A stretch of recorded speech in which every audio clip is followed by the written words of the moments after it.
Hello, Iterative Marketers! Welcome to the Iterative Marketing Podcast, where each week we give marketers and entrepreneurs actionable ideas, techniques, and examples to improve your marketing results. If you want notes and links to the resources discussed on the show, sign up to get them emailed to you each week at iterativemarketing.net. There you'll also find the Iterative Marketing blog and our community LinkedIn group where you can share ideas and ask questions of your fellow iterative marketers. Now let's dive into the show. Hello, everyone, and welcome to the Iterative Marketing Podcast. I'm your host, Steve Robinson, and with me, as always, is the vibrant and ever-expressive Elizabeth Aaron. How are you doing today, Elizabeth? I'm good, Steve. How are you? I'm doing pretty well. Trying to get my head around this Christmas season and get into the Christmas spirit. It is upon us. Are you having a hard time this year getting in the Christmas spirit? Oh, I just feel like I'm not there yet. I'm not checked out of work yet, and not totally with it, but I'm excited for the usual family gatherings and traditions to begin. What does your family do? Our family's a little odd. My husband is only home every other Christmas. So this Christmas he's not home. So we're actually celebrating Christmas a little early this year. And then I am not exactly sure what we're going to do on the actual Christmas day. Okay. What about you guys? We get the usual round robin of families. So my wife's family gets Christmas Eve, and then my family gets Christmas Day, and we get to host this year. Oh, that's not stressful at all. Yeah, I think it's like 20 people that are going to be in our house now. It's going to be pretty insane. I'm not sure if we're just going to have to start stacking them up somewhere because I don't know that they're all going to fit. That is going to be fun. I'm sure there's going to be some great stories that come out of that. Yeah. We're eating dinner in shifts tonight, just so you know. We'll see how it goes. I'll report back after the new year. Perfect. But what are we talking about today? So today we're going to talk about getting the most out of Google Analytics. And for our listeners that listened to our last episode, we had talked about tools for effective experimentation in each of the sections that we talked about: setting up the infrastructure, figuring out what to test, measuring it, and analyzing it. Google Analytics played a major role. And since iteration is the key, is the backbone to iterative marketing, and you can't iterate without analytics, we thought it might make sense to dedicate an entire episode to getting the most out of Google Analytics. Yeah, and a lot of marketers don't know exactly how powerful this tool really is. I mean, it's amazing that this is a free tool and what it can do, if you just go through the effort of learning how to set it up and then going through the effort of setting it up. It's a phenomenal the amount of insight you can get out of this. It is. It's, a non-analytical marketer. It's a little overwhelming for you. You get in there and you're not really sure where to go and you don't understand what it all means. One thing I will say is Google Analytics has some phenomenal training resources. And there's so many blogs and podcasts out there that talk about it. So if you're not comfortable, this is something that's not going away. And I recommend, going out and playing around with it a little bit. So for today, because we're not going to cover everything analytics can do, we're going to hit on basically four high points that I think are most valuable to our audience here.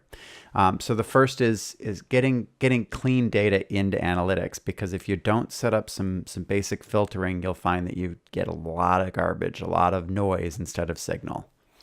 After that, we're going to go into talking about conversions and how to track the actions that matter to your business. And this is important because this makes sure that the information that you're gathering through Google Analytics is aligned with your KPIs and business objectives. And once you have those conversions set up, you're going to want to make sure that you're feeding as much information into analytics as possible about the traffic that you're directing to your site, because the more fidelity you have there, the better your reporting is going to be. So we'll talk about that.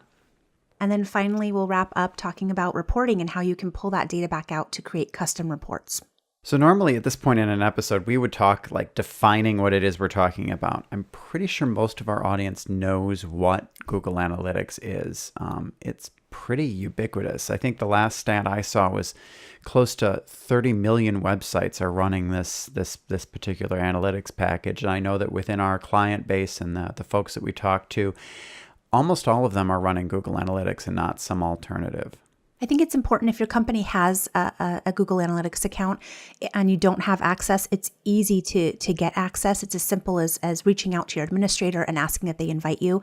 The key here and what throws some people off that aren't familiar with analytics is you do need to have a Google account, either tied to your work email or to a Gmail address. So that is one sort of requisite that must be in place to have access to that account. Yeah, and a lot of people think that those are one and the same, but it's actually pretty straightforward to go and sign up for a Google account without a Gmail address, and we'll actually link to that in the show notes. And then if your company doesn't have a Google Analytics account, it's really easy to set up. If you go to google.com/analytics and you click the sign in to analytics button in the top right-hand corner of the screen, on-screen instructions are going to pop up and walk you through the entire process. Yep, and then all you have to do is install a little snippet of code on your site. If you don't have the knowledge or access to do that, you can send it to your developer. But on a lot of platforms, you don't even have to install code. It's just a matter of copying what's called your analytics ID into your website content management system or platform. And that's going to be a string of characters that starts with UA. And if you see UA, you know you found the right little code to copy and paste. I think it's also important to note really quick that there's two different versions of analytics. There's a free version and a paid version. Everything we're talking about today, you can do on the free version. You don't need that paid tier. It's only when you start really going gung-ho on this stuff that you start running into some limitations on that free version that you have to move into paid. But even all of our clients are still on the free version. We're still on the free version, and we're able to get the information we need from the free version. It's amazing, again, how much power is given in that free tier before you have to upgrade. But that power, you have to have a little bit of an understanding in how to use it, and we're going to talk about those things today and how you really can make the most out of that free tier. Mm-hmm.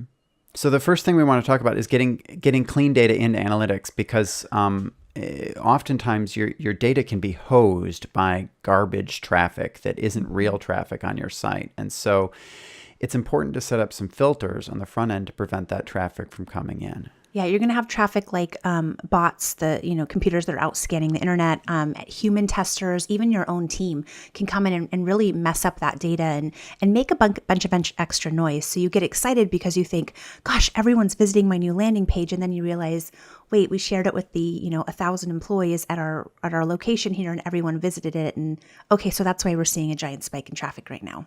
Yeah, so the first thing you want to set up is getting some of that your own traffic out. And if that's still valuable to you, you can actually track it separately. But for your main analytics view, the one that you're looking at every day, you want to get your employee traffic out. And the way you do that is by blocking the IP addresses of your company on the web. And that's not going to be perfect. If somebody pulls out their mobile phone and they're on their cellular network, that traffic's still going to get in there.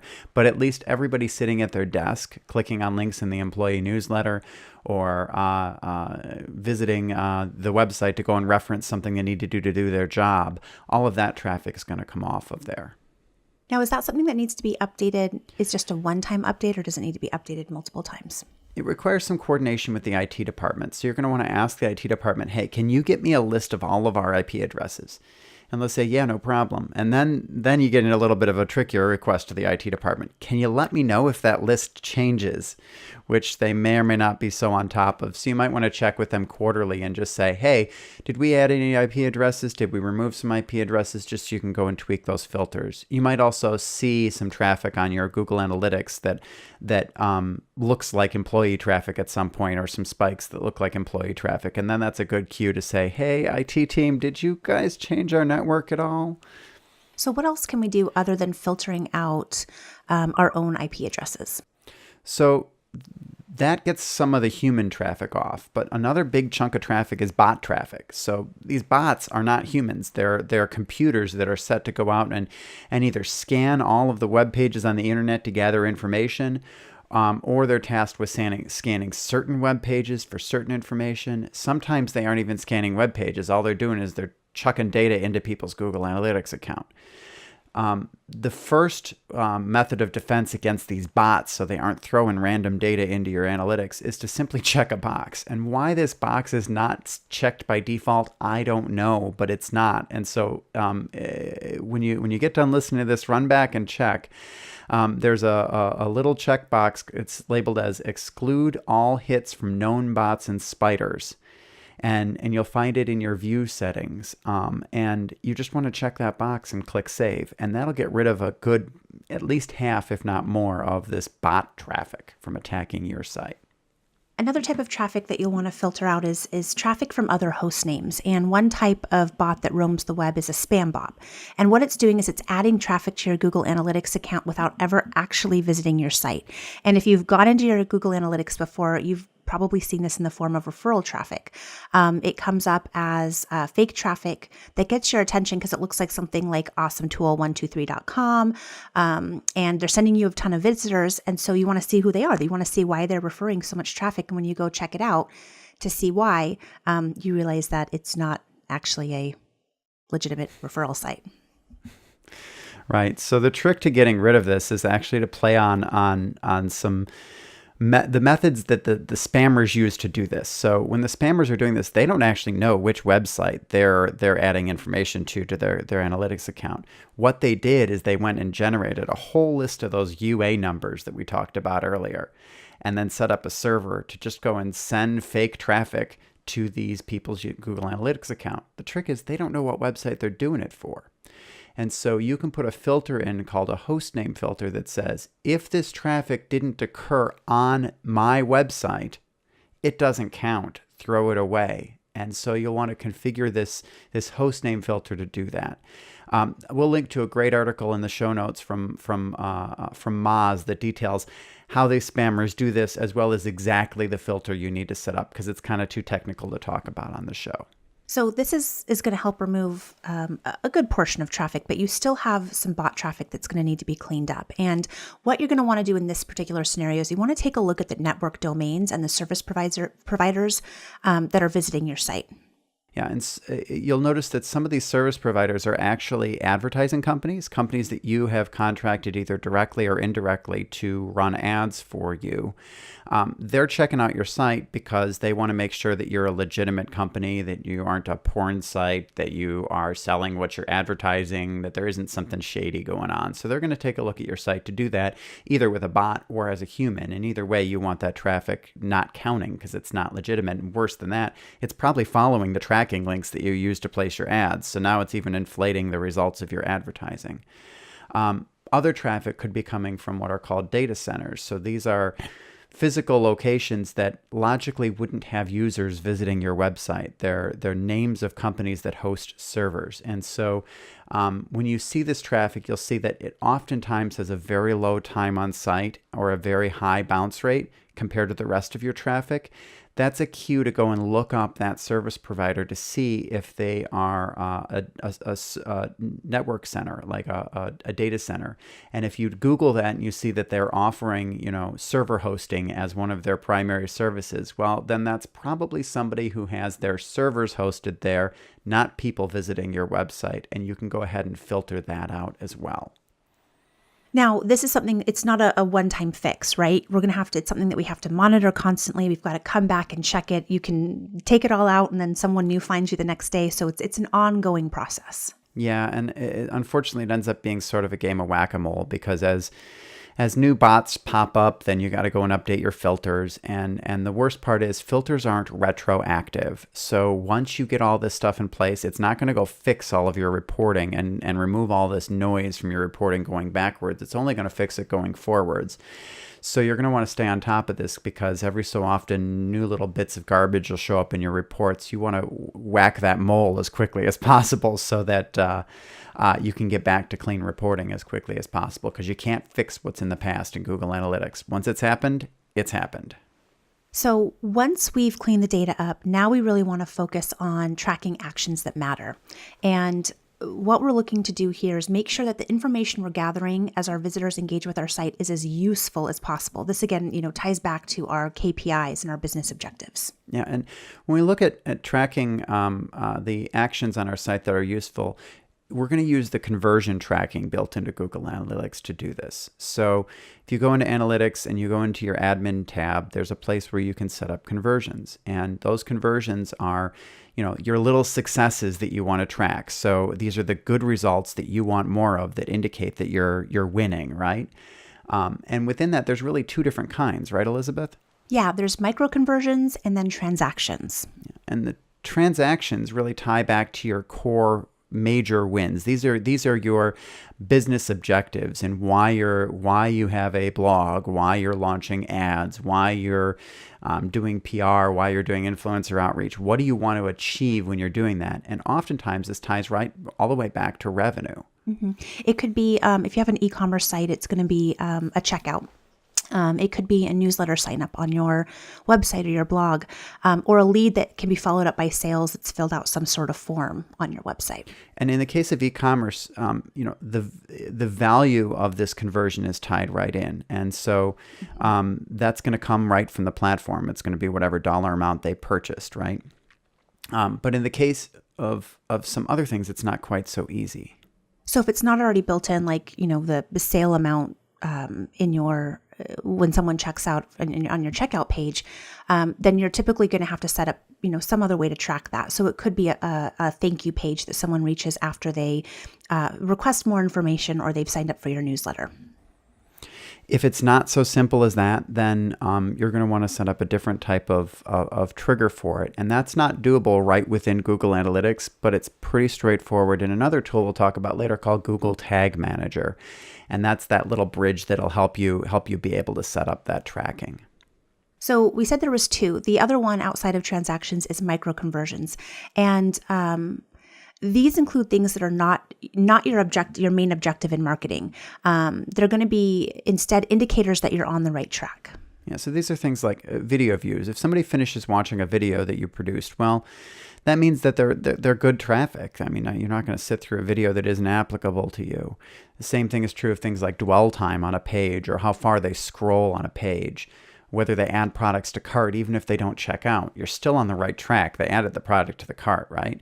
If they download a spec sheet or other clicks on the site that indicate some pretty high intent or that you're on the right track. These are what we call micro conversions, and they're just as important to track as your actual conversions, because oftentimes you don't have enough of your actual conversions to do any solid statistical analysis, because if they're fewer and further between, then you end up with not having a big enough sample size to really be able to get the result you want.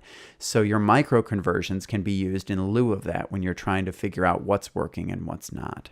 Now, are these micro conversions something that have to be set up in Google Tag Manager, or are they something that can be set up as regular conversions or events in Google Analytics? Usually these are the harder things to track, and they're going to require either Tag Manager or a developer involvement or both.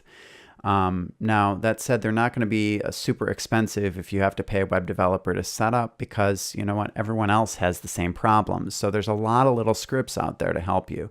I know that we often recommend Rob Flaherty. I don't know how to say this guy's name. Rob Flaherty. He's got an H in the middle. Flaherty. Rob Flaherty's plugins. He has one called Riveted that'll tell you how long somebody is, their dwell time on a page. He has another one that'll get scroll depth into your system, and we'll link to both of those in the show notes. And then for videos, Lunametrics has a plugin that they've developed and refined over the years. It's open source. That'll help track YouTube embeds and how far people have progressed in there and pass that data into analytics. These are definitely not for your average marketer. They require a developer. So, if don't feel bad if you're not able to figure this out, and don't feel bad about reaching out. It's going to be worth the effort because it's going to provide some great analytics for you. And don't put H's in the middle of last names, please, because I can't handle it. We'll just call him Rob from now on. He's just Rob. Anytime we refer to Rob. Okay, I think now might be a good time to talk about Google Tag Manager, because we've mentioned it a few times. And for our audience that's not familiar with it, what is it exactly? And for our audience that is familiar about it, are there any kind of key highlights? Yeah, Tag Manager is, again, another phenomenal free tool that Google gives us. It's useful for a lot of things, but in the context of today, I think it's most useful in being able to manage what data goes into Google Analytics and when it goes into analytics. It is not a quick tool to learn. Trust me, I have tried. That's why we have Steve on our team, who is a bit of a guru at this and has done some amazing things and some really cool integrations with some other platforms that we use. So, the key is, at the very least, go out and learn about it, see what's available. And then once, if you're not able to figure it out, reach out to a developer that can help you. It really opens up a lot of avenues. Mm-hmm. Once you have Tag Manager installed on your site, you can set up these things called triggers. And triggers basically tell the system when to make stuff happen. And then tags are the other half. They tell the system what to make happen. And included in those tags is the ability to send events into Google Analytics. You can also send additional page views for things that you want to track as page views that aren't obvious, like PDF downloads. And there's a lot of blog posts out there that'll show you the simple hacks to set things up inside of Tag Manager to get the data you need inside of Analytics. If you just Google your problem, Tag Manager, Analytics, you'll probably find a blog post that solves your problem. So regular Google Analytics isn't, tracking what you want. It sounds like Google Tag Manager might be the first place to start as an option. Absolutely, absolutely. So I think this is a great point for us to take a quick break and go help some folks. Before we continue, I'd like to take a quick moment to ask you, iterative marketers, a small but meaningful favor and ask that you give a few dollars to a charity that's important to one of our own. This week, we are asking that you make a donation to Step Up for Success. Step Up for Success is a legislatively authorized scholarship for school children in Florida whose educational options are limited by household income or special needs. Today, the program serves more than 77,000 students in over 1,500 private schools throughout the state. Learn more at stepupforstudents.org or visit the link in the show notes. If you would like to submit your cause for consideration for our next podcast, please visit iterativemarketing.net/podcast and click the Share a Cause button. We love sharing causes that are important to you. And we're back. So before the break, we talked about filters and keeping garbage noise out of your system. And then I guess a little bit on Signal and getting tracking the activity of people once they were on your site to get those conversions to log those important actions as they were bouncing around on your site and interacting with your content. Now I think it's a great time to talk about getting more information into your site about the traffic that you're sending. Mm-hmm. Because if you aren't getting this information in, then it becomes hard to get the reporting back out that you need. Now, there's a few different ways you can do this. I think we're going to start with sort of the easier ways first and work our way up to the more complicated, right? Yes. And in all cases, you're looking to try and set up essentially buckets inside of Analytics where you can put a group of sessions or site visits into so that you can compare two things. So if you want to know how your Facebook stuff is working compared to your Twitter stuff, being able to compare those two things requires having different buckets to look at the sessions inside of Analytics. The easiest way to do this is simply URL tagging. We've talked about this a number of other times in other episodes. So this is going to be used when you want to pass information into Google Analytics about where traffic is coming from and what you want to specifically know about that traffic.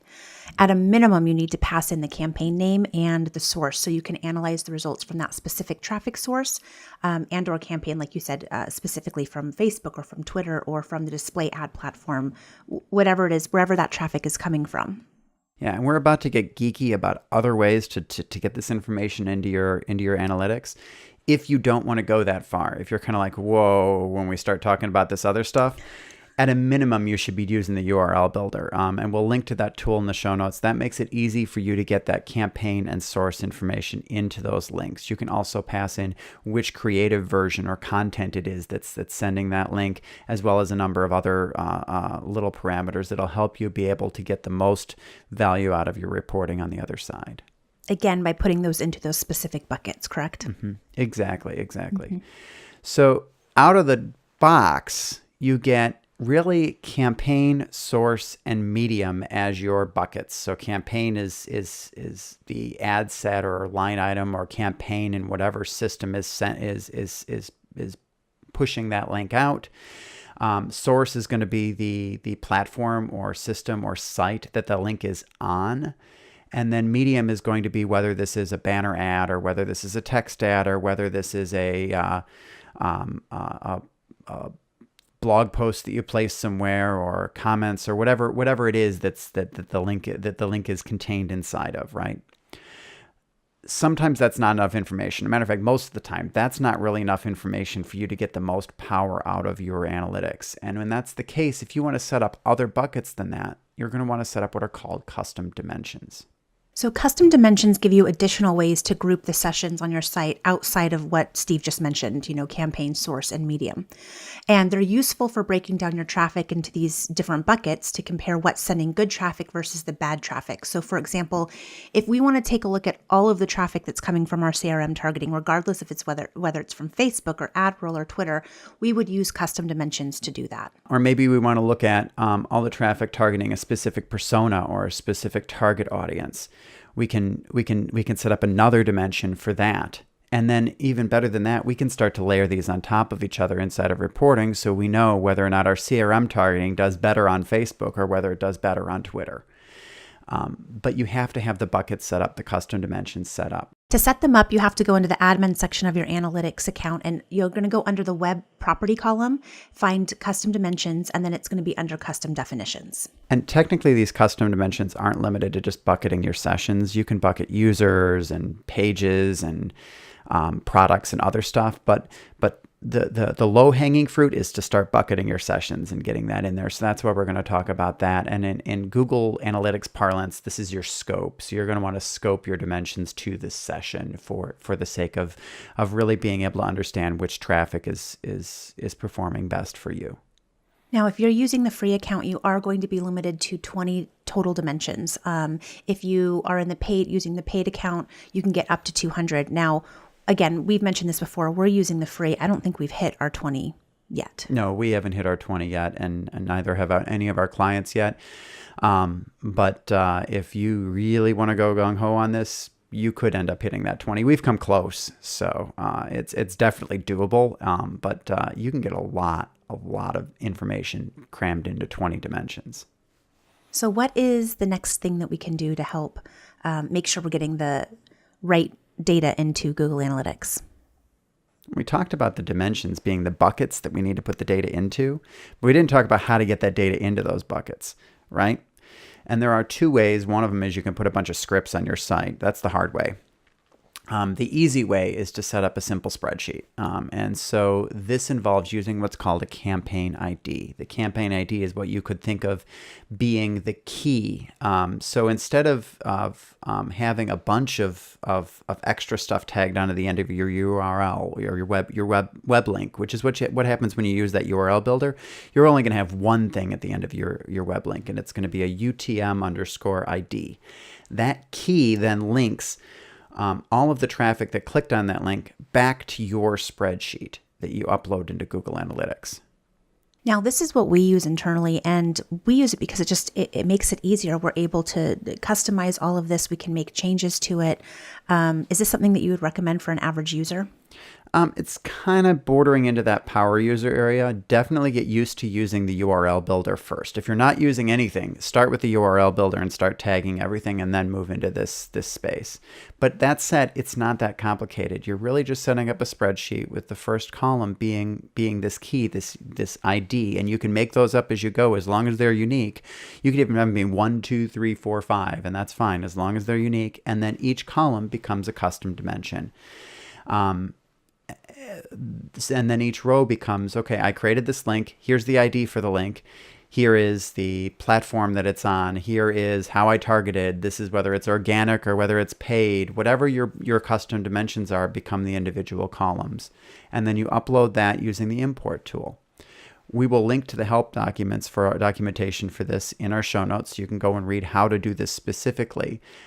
But it's not rocket science. I'd say it's power user territory, but not like I need to be a web developer level territory. There is one important note I think we need to make, though, and that is that you have to import your data before you send any traffic using those campaign IDs. It's not going to be retroactive. Yeah, and that's hung us up many times in the past because if you forget, I made some changes to our campaigns and then you forget to update your spreadsheet, then all of a sudden it's running on old data. And as we've said before, Google Analytics doesn't let you fix anything in the past. Once it's happened, and that's how Google Analytics is going to remember it for all time. So you need to make sure that you update these things as soon as you make updates to those links and where they're placed. So we've talked about how to get data into Google Analytics. How do we get the data back out and in a usable format? Yeah, I think one of the underused features within Google Analytics, again, is something called custom reports. If you've been doing some of the stuff that we've talked about and setting up custom dimensions, and you've got, or you've even got a lot of your links tagged, and you want to be able to look at certain aspects of these links and divvy them up the way that you want, you're going to find that you're constantly making changes to the stock reports, and that's no fun.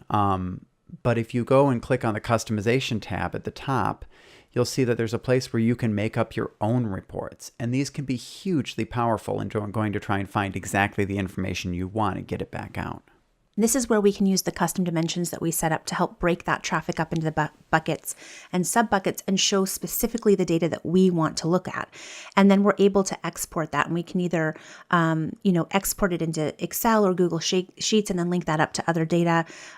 Or we can actually use Explorer within Google Analytics, which, this is the tool that's creating the pretty graphs that you look at when you're in your custom dashboard or any of your main screens. Yeah, if you aren't using custom reporting, take a peek in there. Again, this is not rocket science. This I wouldn't say is even like hardcore power user type stuff. Just play with it for a little while. All of a sudden you'd be like, wow, I can get to anything I want this way, can't I? Yeah, it's just not obvious. So where should people go if they want to learn more about this? As I mentioned at the beginning of the episode, Google has some phenomenal training documentation. Google's Analytics Academy is a great place to check out. Like I said, if you Google any of this, there's so many blogs out there that have really great information. Personally, I'm a visual person. I love the YouTube videos because they walk you through specifically where to click and how to set stuff up. So there are a ton of resources out there, but definitely check out Google Analytics Academy, and we'll link to that in the show notes for you. Yeah, and there are tons of blog posts out on the web too. Again, if you just Google my problem plus Google Analytics, you'll probably find somebody who's solved it one way or another. So we've talked about a lot today, and that's going to be hard to summarize in a 1-minute recap. So instead, we recommend you take a look at the show notes. If you haven't already subscribed, you can do so at iterativemarketing.net. This is another great episode to have handy and as a great reference material, and the show notes are going to have tons of links for you, including that link to Google Analytics Academy, which I definitely recommend checking out. I want to thank everybody for making time again for us this week.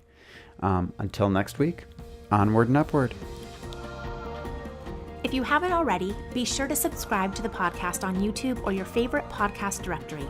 If you want notes and links to resources discussed on the show, sign up to get them emailed to you each week at iterativemarketing.net. There, you'll also find the Iterative Marketing blog and our community LinkedIn group where you can share ideas and ask questions of your fellow iterative marketers. You can also follow us on Twitter.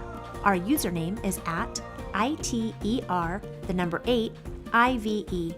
Or email us at podcast@iterativemarketing.net.